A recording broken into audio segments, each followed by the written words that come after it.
नमस्कार दोस्तों, स्वागत है आप सभी का हमारे चैनल पर।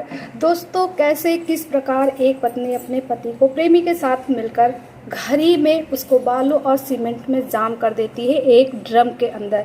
तो दोस्तों, जैसा कि आप लोग स्क्रीन पर देख पा रहे हैं कि यही वो अपराधी हैं जिन्होंने ऐसा कांड किया है। और ये अपराध करने के बाद ये लोग मनाली, शिमला, हिमाचल सब जगह गए और एंजॉय किए। भला ऐसा कांड करने के बाद कोई कैसे घूम सकता है, कैसे रह सकता है खुश। तो दोस्तों, इस जानकारी को पूरा सुनने के लिए वीडियो पर लास्ट तक बने रहें, आपको पूरी सही जानकारी प्राप्त होगी। दोस्तों, जो साहिल है वो मुस्कान से बहुत प्यार करता था और मुस्कान का पति सौरभ वो लंदन में जॉब करता था। 2 साल बाद वो वापस घर आया था। उसको नहीं पता था कि 2 साल के बाद जब मैं इंडिया जा रहा हूँ तो अब मैं दोबारा कभी लंदन वापस नहीं आऊँगा, यहाँ तक कि मैं इस संसार से ही चला जाऊँगा। तो दोस्तों, आज के युग में किसी पर भी भरोसा ना करें, कोई भी अपना नहीं है सिवाय ईश्वर के। दोस्तों, आप स्वयं देख सकते हैं कि एक पत्नी ने किस प्रकार अपने पति के 18 टुकड़े किए अपने प्रेमी के साथ मिलकर। इस बात की खबर मकान मालिक जो था वो सौरभ को दिया भी था कि आपके न उपस्थित पे, आपके न रहने पर ये साहिल नाम का व्यक्ति दिन में कम से कम 3 बार आपके घर आता है। लेकिन सौरभ का उस पर क्या जवाब था, क्या था, ये सब कुछ नहीं पता, क्योंकि सौरभ तो इस संसार में है ही नहीं है कि वो कुछ बता सके। दूसरी बात दोस्तों, कि जब सौरभ 2 साल बाद लंदन से वापस आया तो साहिल और मुस्कान, जो कि एक साथ 2 साल से लगातार साथ में रह रहे थे, इन लोगों को बहुत ही ज़्यादा पसंद नहीं आया सौरभ का घर वापस आना। सौरभ अक्सर अपने घर जाया करता था और अपने माता पिता से मिलता था, बहन से मिलता था और उन लोग के पास बैठता था, खाता था, पीता था। उस दिन जिस रात्रि में उसका मर्डर किया इन लोगों ने, उस रात्रि में सौरभ ने अपने घर से अपनी माँ के हाथ का बना हुआ खाना, सब्जी, कोफ्ते की सब्जी लेकर वो अपने घर आता है और उसी सब्जी में नशे की दवा मिलाकर उसकी पत्नी सौरभ को खिला देती है। और नशे में आने के बाद सौरभ सो जाता है और जब वो सो जाता है तो करीबन 12:30 बजे के आसपास वहाँ साहिल की एंट्री होती है और वो घर के अंदर प्रवेश करता है और उसके सोए हुए पति के ऊपर सबसे पहले उसकी पत्नी चाकू से वार करती है।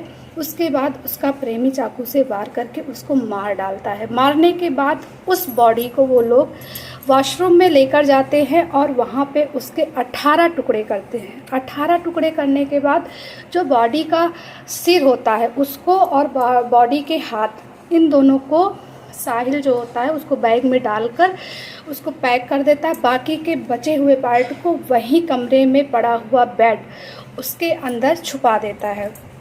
छुपाने के बाद तकरीबन 3:30 बजे दोनों लोग साहिल के घर जाते हैं, जहाँ पे साहिल रहता है।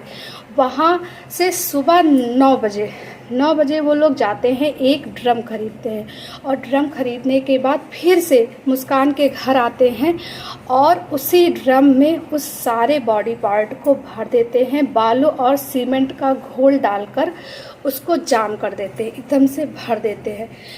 उसमें जो सौरभ के पैर थे वो ड्रम में नहीं आ रहे थे, तो इन लोगों ने क्या किया, उसको रस्सी से बांधकर ड्रम के अंदर ज़बरदस्ती भर दिया और ऊपर से सीमेंट बालू का घोल भर के जाम करके ड्रम को वहीं छोड़ दिया।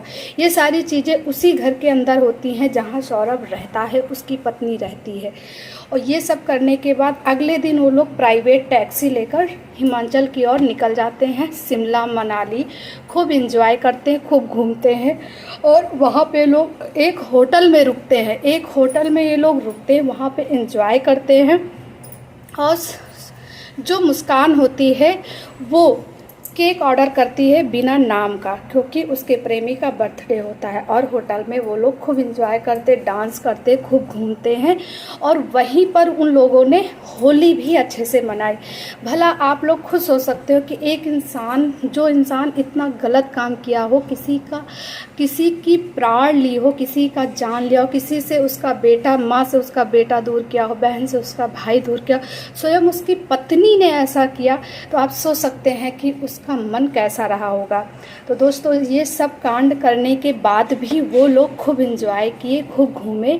और उसके बाद जब 17 मार्च को ये लोग वापस आते हैं, वापस आने के बाद मुस्कान सबसे पहले अपने माँ को फ़ोन करती है और बात करने की कोशिश करती है। तो उसकी माँ, इससे पहले जब ये लोग घूमने गए हुए होते हैं तो उनकी जो माँ होती है वो अपने दामाद से कॉन्ट्रैक्ट करने की कोशिश करती है। तो मुस्कान हर वक्त बहाना बना देती कि माँ वो नीचे गए, क्लब में गए हुए हैं, माँ वो खाना लेने के लिए गए हैं, कुछ भी करके वो अपनी माँ से अपने हस्बैंड की बात नहीं करवाती थी 5 तारीख के बाद से।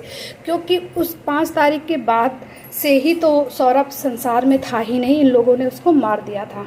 और ना वो अपनी माँ के घर गया, तो जाता कैसे, वो तो इस दुनिया में था ही नहीं। तो उनकी माता को थोड़ा सा शक हुआ कि बार बार ये गलत रिप्लाई कर रही हैं, गलत मैसेज दे रही हैं। उन लोगों को अपनी बेटी के ऊपर स्वयं शक होता है। और उसके बाद जब वो अपने दामाद को मैसेज करती हैं कि सौरभ हम आपसे बात करना चाहते हैं, आप हमसे बात करें, तो रिप्लाई आता है कि अभी मैं क्लब में हूँ, मैं थोड़ी देर बाद आपको मैसेज करता हूँ। तो इनके जो पापा थे मुस्कान के और मम्मी, उन लोगों को डाउट होता है अपनी बेटी के ऊपर कि दामाद से बात क्यों नहीं हो पा रही है मेरी। और वो मुस्कान से कहती भी हैं कि क्या आप लोगों की फिर से लड़ाई होगी। लेकिन इस हद तक कोई नहीं सोच सकता है जिस हद तक उनकी बेटी ने ये कांड कर दिया।